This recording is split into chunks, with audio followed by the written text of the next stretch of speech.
sa production checker at saka withdrawal checker. Tapos sa sunod duty ko po as a clerk ng finished product po.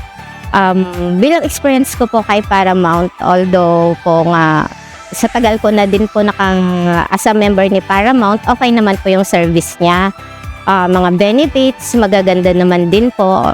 Tulad nga po ng may HMO, kung as gusto mong magpa-member. Marami din pong benefits na maibibigay si Paramount. Tapos, sa mga po gustong mag-apply kay Paramount, hindi lang kay CAT na under ni Paramount, marami din po kasi silang ino-offer o outlet, kumbaga po. Hindi lang si CAT yung hawak ni Paramount. Madali lang. Ang based sa experience ko po na member ni Paramount, madali pong easy to apply. Madali pong maka-apply. Kung depende sa course at saka experience mo, sila na mag-a-assist sa'yo.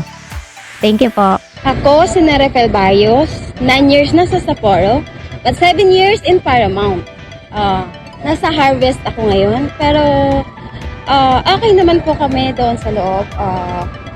Dito sa Sapporo, kailangan lang po ng sipag at syaga at komunikasyon sa kapwa para maging maayos po yung ating pakikisama.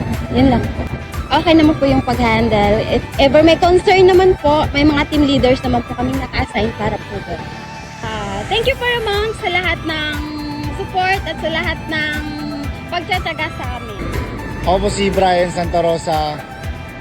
4 na taon na sa Paramount. Position ko sa Sapporo is Harvest.